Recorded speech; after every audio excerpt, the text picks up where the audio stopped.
A maldição da igreja de Açu.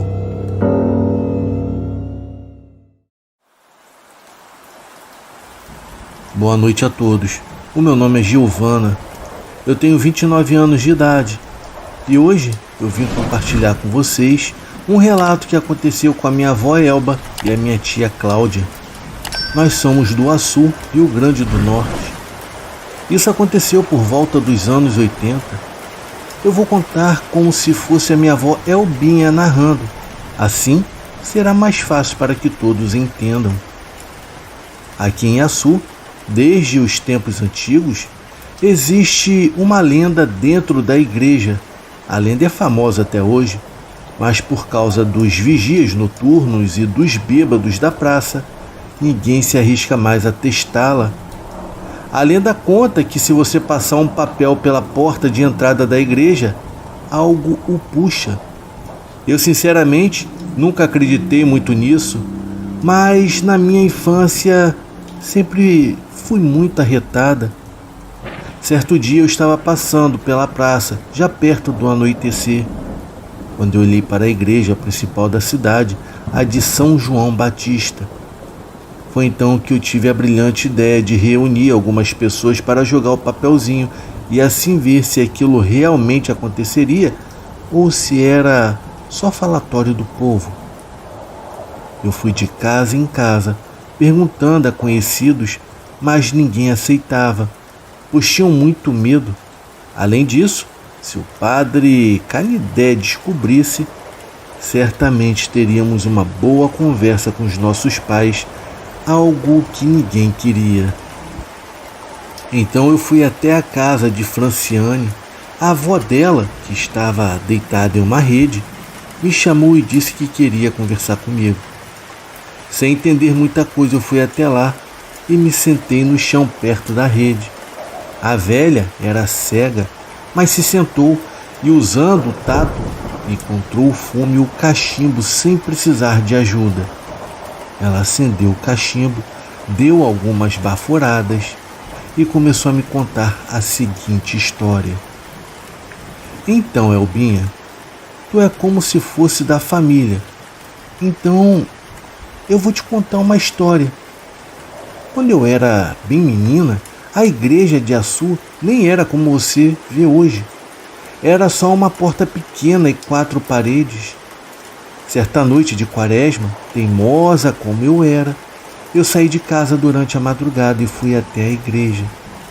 Eu não botei nenhum papel, apenas me deitei no chão e tentei espiar o lado de dentro pela fresta da porta, para ver se aquilo realmente era verdade ou se era apenas conversa do povo, sabe?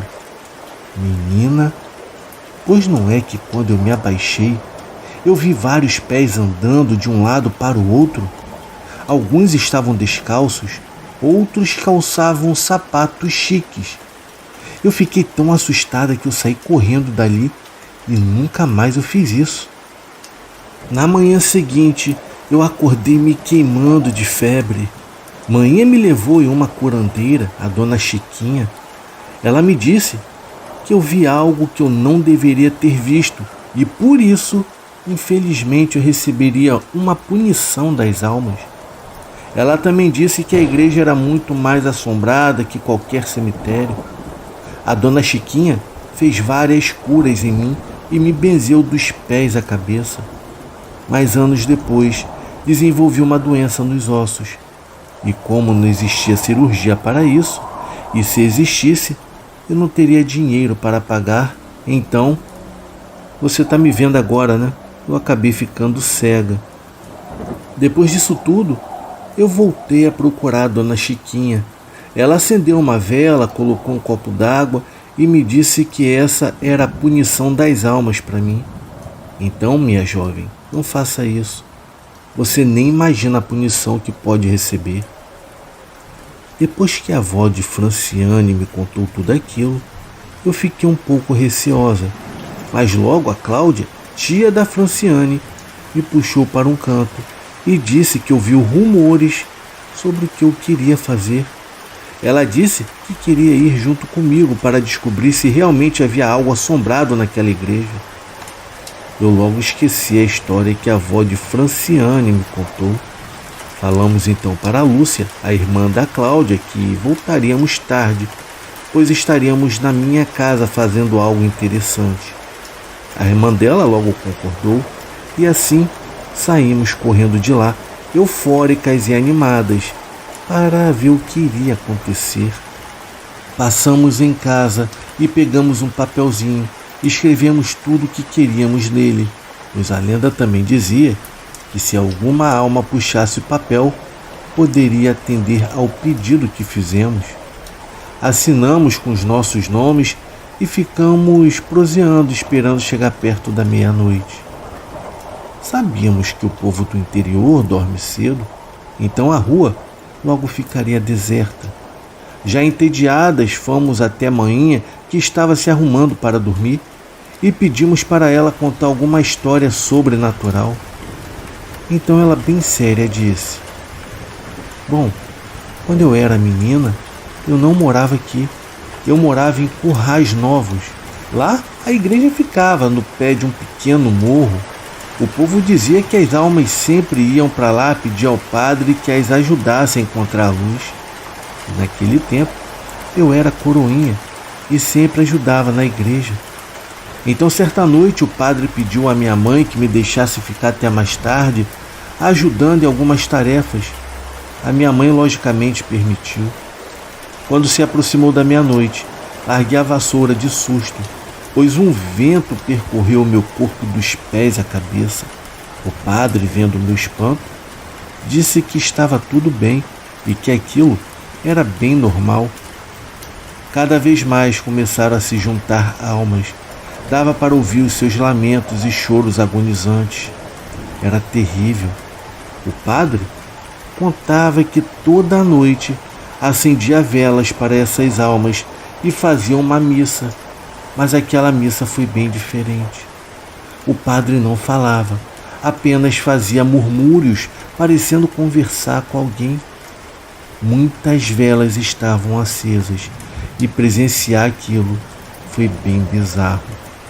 Até que ele me mandou ir para casa e pediu para que eu não contasse nada daquilo que eu havia presenciado a ninguém, pois era um segredo. Assim que eu cheguei em casa, a primeira coisa que eu fiz foi contar tudo para minha mãe. Depois disso, nunca mais quis ser coroinha. Deus me livre de conviver com espíritos daquela forma. Depois que a minha mãe contou essa história, ficamos ainda mais animadas para descobrir se as almas iriam mesmo nos atender. Mas ela logo nos perguntou por que estávamos tão curiosas e tão empolgadas com isso. Eu logo abri a matraca e disse tudo.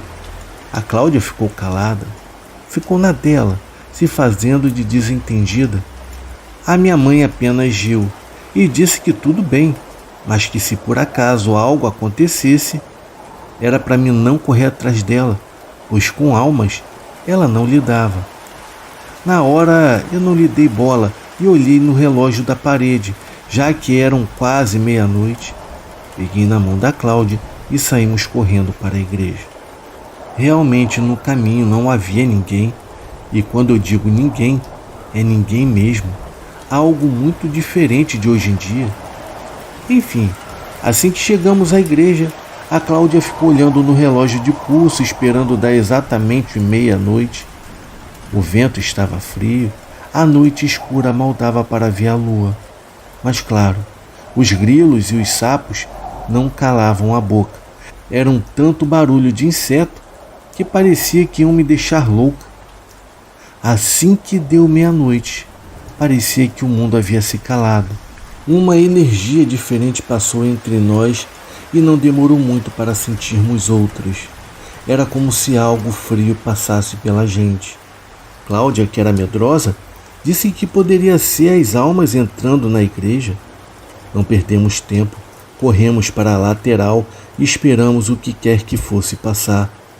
Ficamos por ali por uns 3 minutos e com o meu ouvido encostado na parede. Dava para escutar várias e várias coisas. Então fomos até a porta, encostamos as nossas cabeças nela e ouvimos palavras estranhas, ditas por várias vozes diferentes. Algumas palavras dava para entender.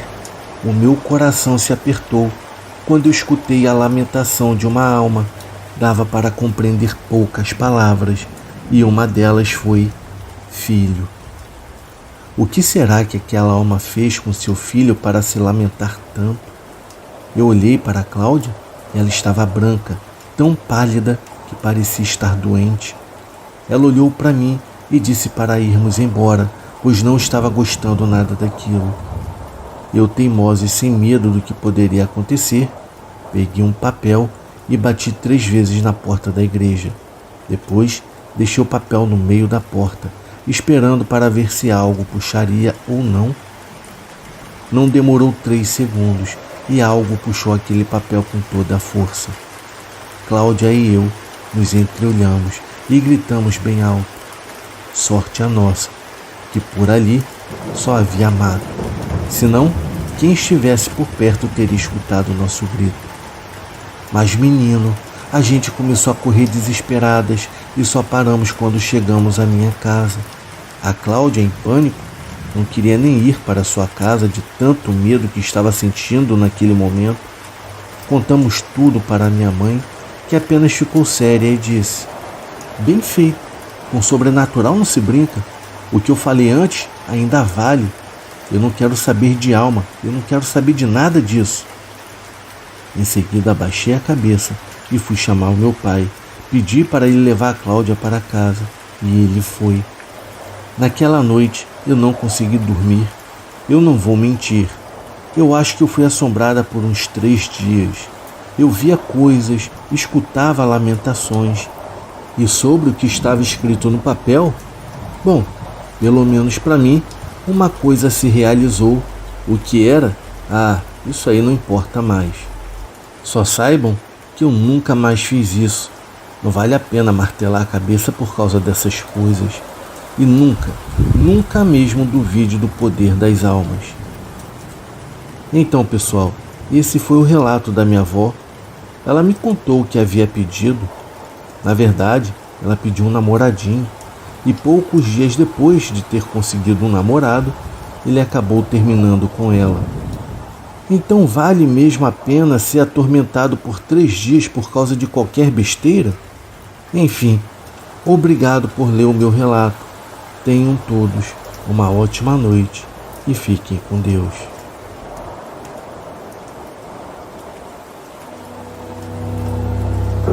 O ser do milharal.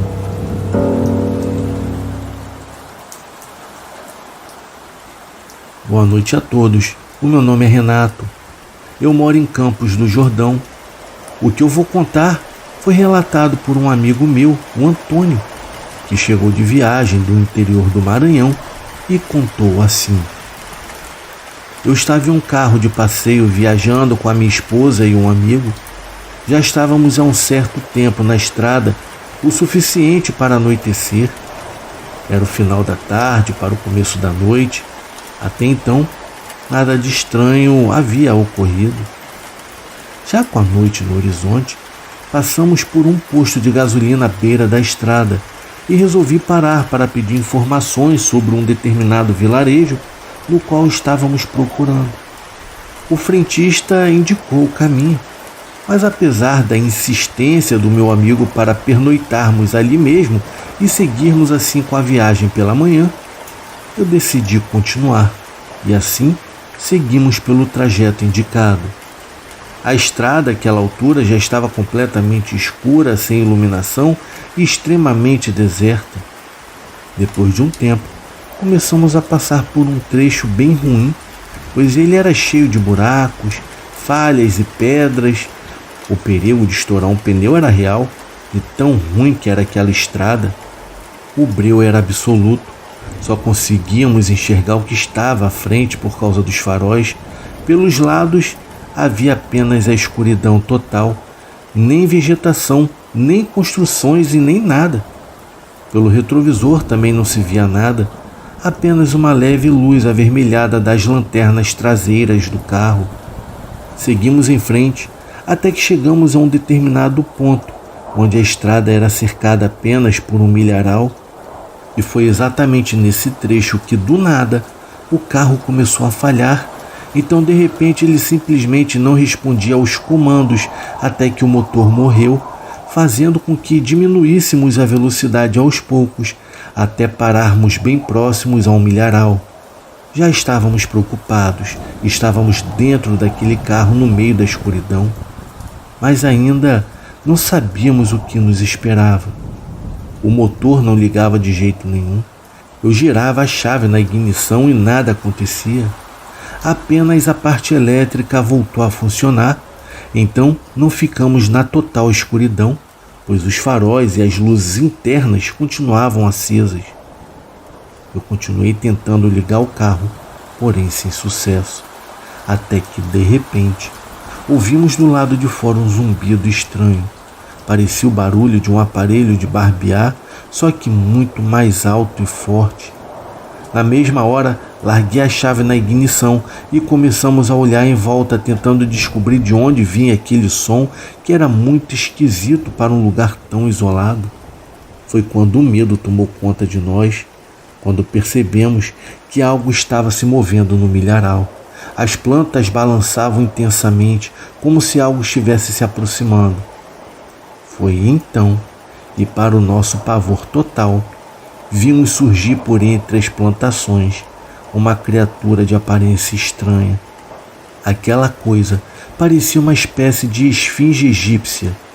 Essa foi a descrição mais próxima que consegui dar. Aquilo tinha um aspecto humanoide, uma cor dourada e um rosto semelhante a de uma esfinge, mas o mais aterrorizante era que ela flutuava sem tocar no chão. Nós estávamos completamente congelados, sem reação, apenas observando aquela atrocidade, aquela entidade que se aproximava e parava bem em frente ao carro. Eu tentava girar a chave na ignição com tanta força que quase a quebrei, mas eu não conseguia tirar os olhos daquela coisa. Então a criatura virou o rosto na nossa direção e nos encarou por alguns segundos.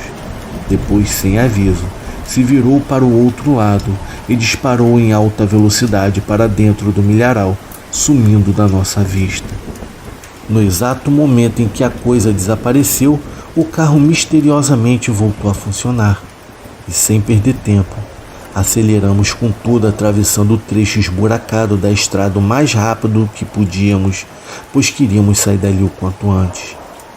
Depois de alguns minutos de estrada, finalmente chegamos a uma cidadezinha próxima. Contamos o que havia acontecido para alguns desconhecidos, descrevendo a tal criatura que vimos. Algumas dessas pessoas disseram que não era algo tão surpreendente, pois já haviam ouvido diversas histórias estranhas sobre aquele trecho. Além disso, soubemos que o índice de desaparecimento naquela área era muito alto e muitas das pessoas que sumiram nunca mais foram encontradas. Ninguém nunca descobriu o que causava isso, nem o que poderia ser aquela entidade.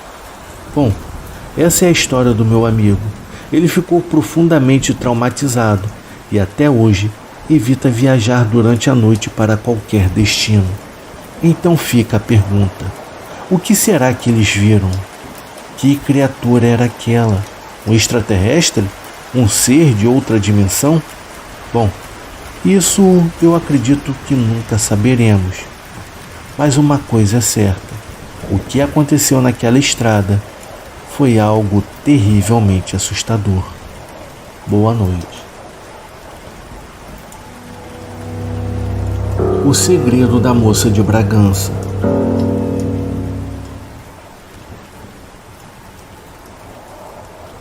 Lembro que há muito tempo a minha mãe contava um caso de um vizinho dela, de Bragança. Nos finais de semana, ele trabalhava em Belém, na sexta-feira viajava e só voltava na segunda. Em Bragança arrumou uma namorada muito bonita, encantadora, por quem ficou completamente apaixonado. Namorava de porta até tarde e se perdia nas horas. A minha mãe ouvia falar dos seus horários e o alertava: olha, tu ficas andando fora de hora? Um dia Uma visagem ainda vai te botar para correr. Se cuida. Mas ele, cheio de coragem, dizia: mas égua, eu é que não tenho medo de visagem, assombração e nem de alma penada. E de fato, não tinha. Por ficar até tarde na casa da namorada, sempre insistia para dormir lá, mas ela sempre negava, dizendo que a avó não deixava, pois era muito religiosa, cheia de pudor e não aceitava namorado dormindo na casa da moça. Em uma dessas idas e vindas entre Belém e Bragança, a minha mãe percebeu que ele não estava mais indo à casa da namorada e nem falava mais nela. Curiosa, então foi perguntar: ué, cadê a sua namorada, moço? Nunca mais te vi na casa dela. Ah, eu terminei o namoro. Ora, égua, tu eras tão apaixonado por ela, o que aconteceu? Égua, nem me fale em égua, o encanto acabou. Eu tô indo é pra Belém, pra nunca mais voltar aqui em Bragança. Mas eu vou te contar tudo. E com um ar tristonho, ele contou para minha mãe em detalhes o que havia acontecido. Numa noite, ele pediu para dormir na casa da namorada, como sempre fazia, mas dessa vez sabia que a avó dela não ia dormir lá. A moça prontamente inventou uma desculpa, disse que estava com muita dor de dente, que ia tomar medicação forte e precisava dormir.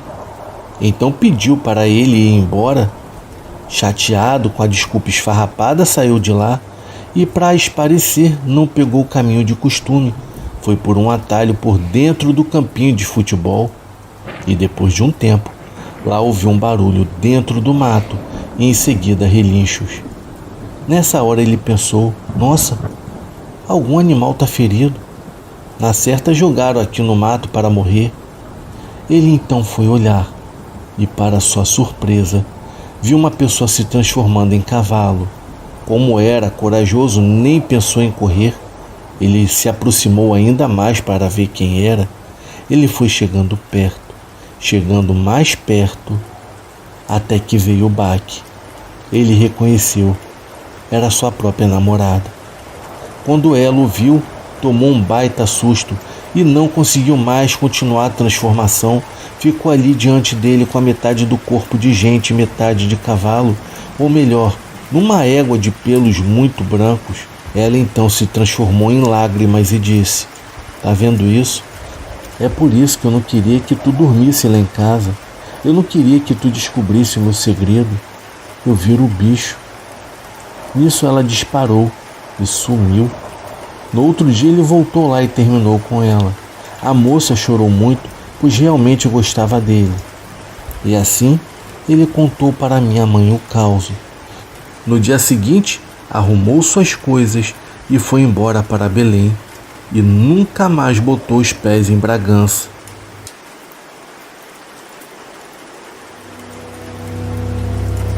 Toques do passado.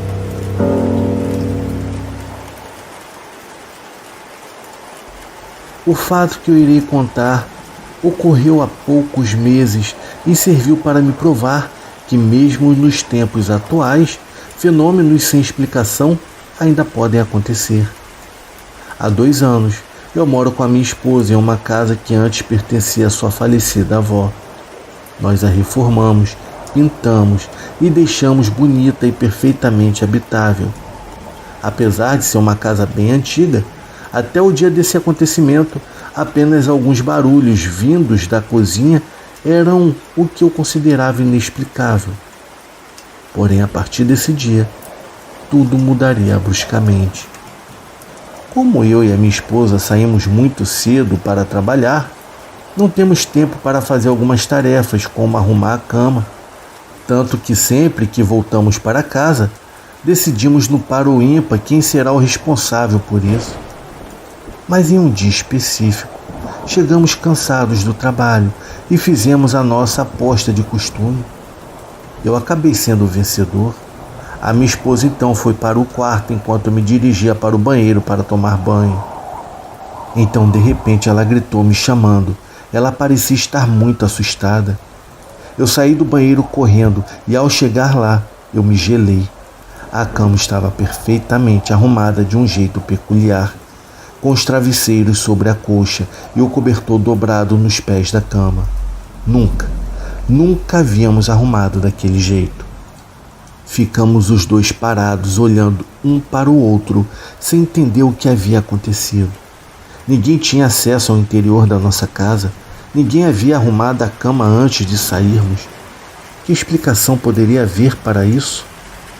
Algumas horas depois, a minha sogra chegou do trabalho. Ela morava próximo à nossa casa e passou para nos dar um oi. Então contamos o que havia acontecido e ela pediu para ver como a cama estava arrumada.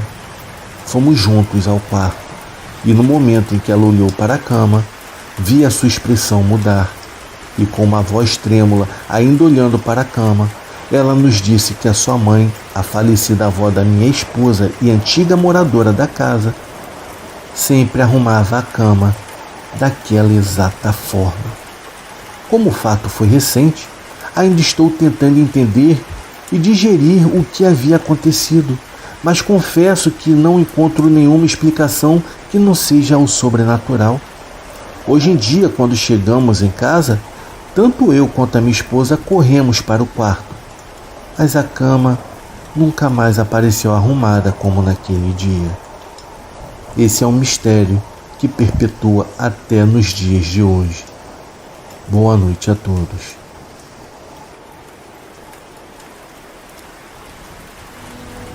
O enigma do OVNI na Mata da Utinga.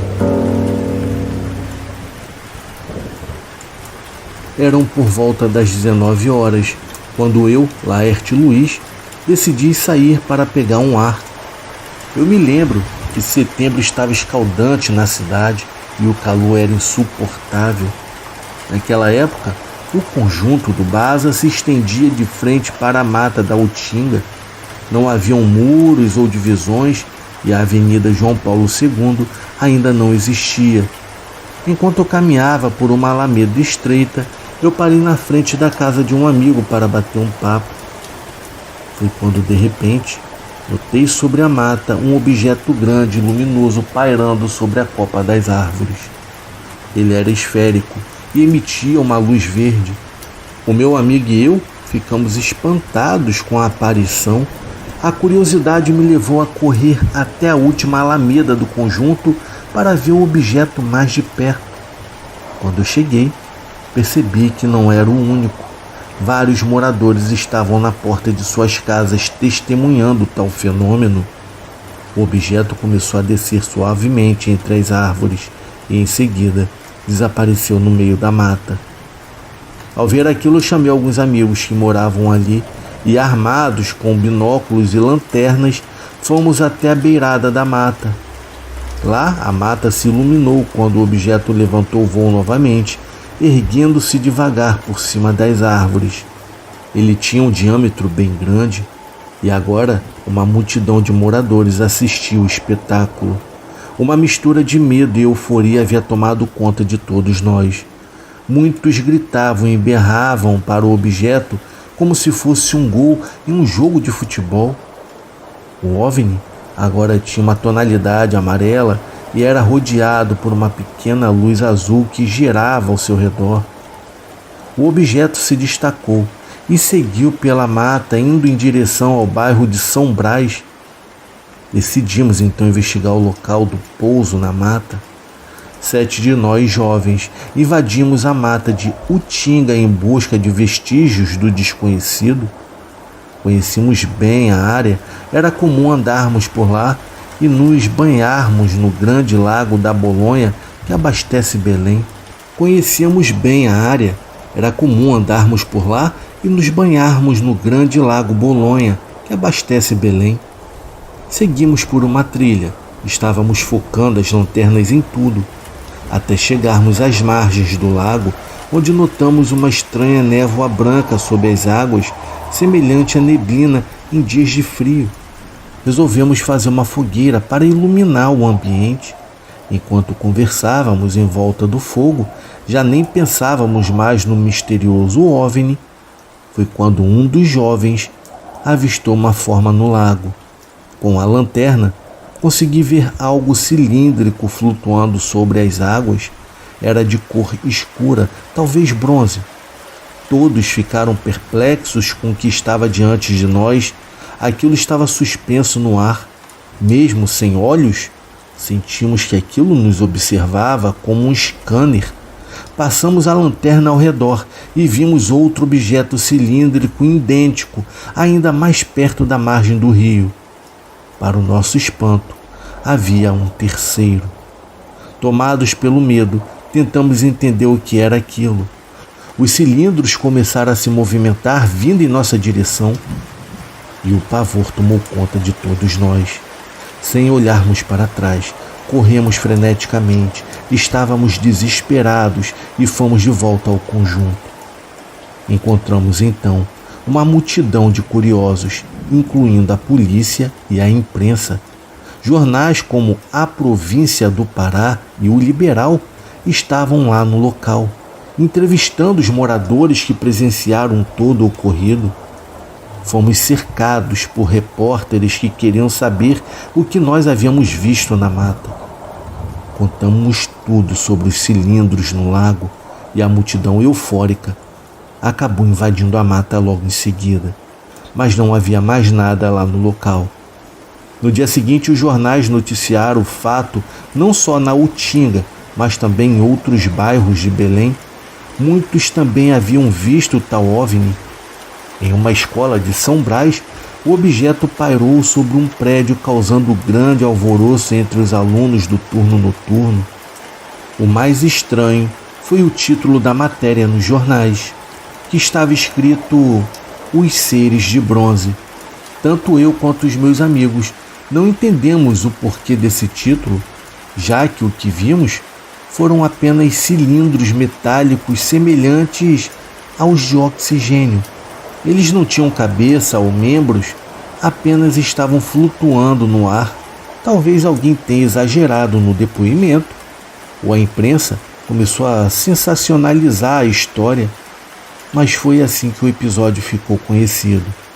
Após o incidente, o conjunto do Baza e a mata da Utinga foram visitados por várias vezes por jornalistas e pelo alto escalão militar da aeronáutica. Até uma equipe do Globo Repórter foi ao local. Até hoje, eu sou o porta-voz do misterioso pouso na mata da Utinga e sempre dou entrevistas relembrando o fantástico caso dos seres de bronze. Agora, fiquem com o vídeo real das pessoas comentando sobre o assunto.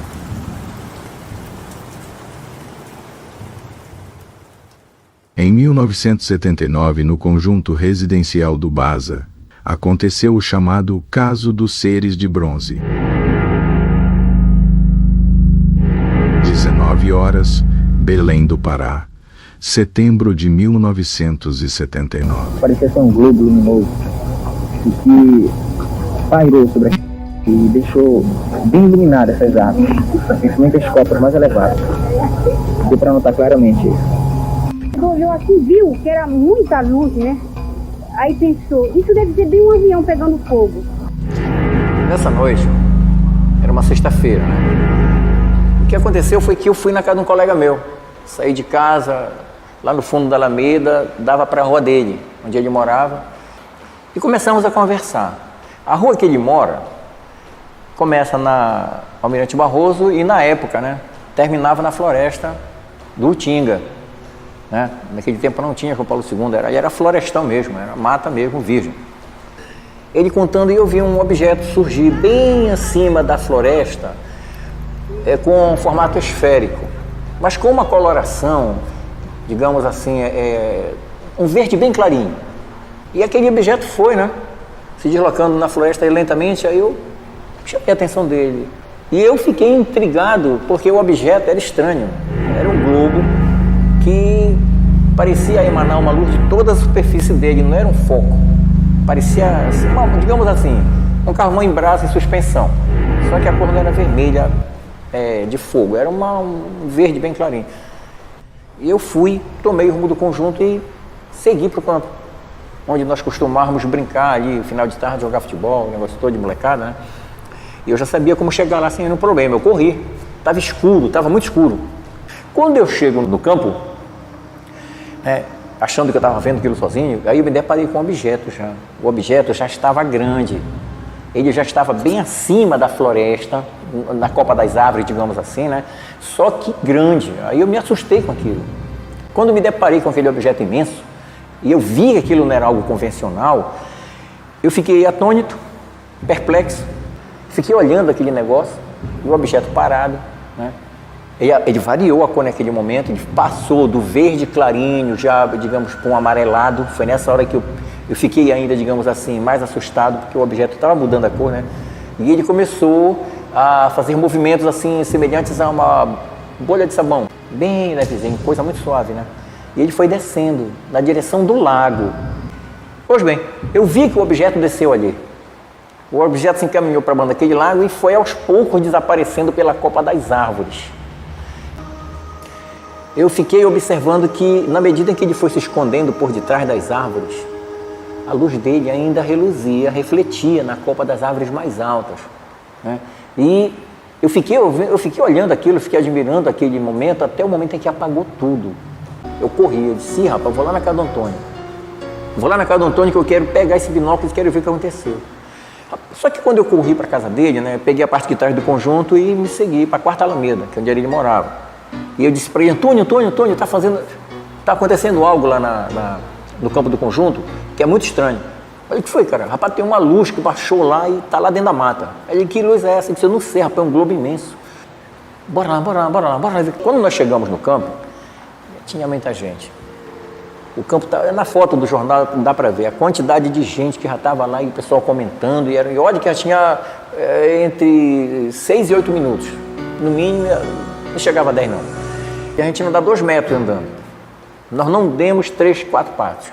Quando o povo começou a gritar, aquela gritaria, não sei se vocês podem imaginar quando sai um gol no estádio, que as pessoas ficam empolgadas, né? E todo mundo olhou, rapaz, e eu disse para ele, olha, rapaz, olha, ele olhou e nós vimos o objeto subindo, né? Ele subiu mais escuro. Agora ele subiu, eu diria, alaranjado. Majestosamente devagar, ele se mostrou em toda a sua estrutura. Era um globo, não era um disco, era um globo. E ele era todo iluminado, todo. Ele era um globo incandescente, né? Eu comparo com um carvão em brasa. E o objeto subiu, ficou um pouco mais alto do que eu havia visto antes, né? E tomou rumo assim para quem vai para São Brás, por dentro da floresta, né? Tomou o rumo de quem vai para São Brás. Bem, 7 que resolveram entrar no mato e a noite estava muito escura e era quente, época de estiagem, né? E em cima da água estava um vaporzinho e focalizamos ali em cima daquela nebulosidade, aquela neblina e não tinha nada, o objeto não estava, não tinha nada que, digamos assim, justificasse a presença dele, absolutamente nada. O que aconteceu foi o seguinte: fizemos a fogueira e começamos a alimentar a fogueira com pedaços maiores de galho, e ali tinha muito pau de jangada, e pegamos aquele pau de jangada e botamos lá na fogueira, e a fogueira ficou grande, a fogueira ficou com umas labaredas, pode dizer, consideráveis, clareou bem, a quentura e a fumaça espantou aqueles bichos. Aí a gente se sentiu um pouco melhor. Ele estava contando, ele sentado, né? Eu em pé, o finado Wilson, os 3 em pé e os 4 sentados. E ele narrando o fato aqui, aí ele percebeu, quando eu fiz assim o que foi, o Henrique parou de falar e o Carlinhos, disse, gente, tem água na água. Falou, tem água na água. Aí pronto, acabou a conversa ali da narração do Henrique e todo mundo virou para o lago. Quando nós viramos para o lago, aí eu acionei a lanterna e botei. Quando eu foquei, eu botei bem na onde o meu colega apontou, tá na nossa frente, eu botei na nossa frente. Tinha algo na água mesmo. Era algo cilíndrico assim, 1,20, 1,30 de altura, semelhante, muito parecido com um balão de oxigênio de hospital. Uma bala tamanho gigante, como se fosse assim, né? Era escuro. O que ele estava reluzindo era a claridade da fogueira, né? Foi isso que o colega viu. O reflexo das labaredas lá da fogueira certamente bateu naquele objeto que a gente conseguiu enxergar. Era um cilindro. Aquilo era um cilindro, não tinha cabeça, não tinha perna, não tinha braço. Era uma coisa escura. E ele já estava próximo da gente. No máximo, a distância de uns 12 metros. Aí bateu o desespero. Aí corre, corre, me ajuda, eu não vou ficar. E o pessoal correndo e eu estava ali para saber se a nave ia ou não voltar. Então, em frações de segundo, ali no meu subconsciente, o meu consciente já não estava mais, digamos assim, dominando muita coisa. A impressão que me dava é que aquilo era da nave. Um dentro do lado, a meia distância entre os dois praticamente, e o outro já na beira, né? Eu diria, a ponto de nos alcançar ou coisa parecida. E eu confesso, hoje eu confesso que eu fiquei apavorado. Eu corri por quê? Porque eu não ia ficar ali parado, esperando aquele treco chegar e me pegar. Eu não sei o que era aquilo. Quem que não vai ficar nervoso numa hora dessa? Aí foi que eu não voltei mais o olho para trás. Foi uma coisa que eu fiz. Eu imaginava voltar e dar de cara com eles e não poder mais correr. E corremos. Quando eu vi lá no campo, gente em dobro. Tinha um carro da província do Pará, um do Liberal, uma viatura da polícia civil, né? E o povo ficou perguntando: o que aconteceu? O que vocês viram? O que vocês viram? Então, eu disse: olha, e a gente apavorado, né? Querendo explicar a situação. Tem algo lá dentro, tem algo lá dentro. Eu vi algo, no máximo, flutuar em cima da água. Aquele algo, para mim, estava flutuando, né, em cima da água. E os colegas narraram para a imprensa. Eu me recordo de quem pegou os informes que eu dei, foi uma repórter, não sei o nome dela, era da Liberal. Eu não disse que eram pessoas. Eu não disse, em nenhum momento citei pessoas, e nem seres. Eu disse para ela: tem algo estranho aí dentro. Estava na água e olhando para a gente. Ela disse: como é, dizer? Eu disse: olha, eu só vi mesmo algo parecido com um cilindro. Era uma coisa estranha, era escuro. Eu sei que reluziu a luz da fogueira e os colegas viram. E eu só consegui enxergar porque eu foquei bem a lanterna e vi de frente. O primeiro, o segundo e o terceiro já próximo, na areia, né?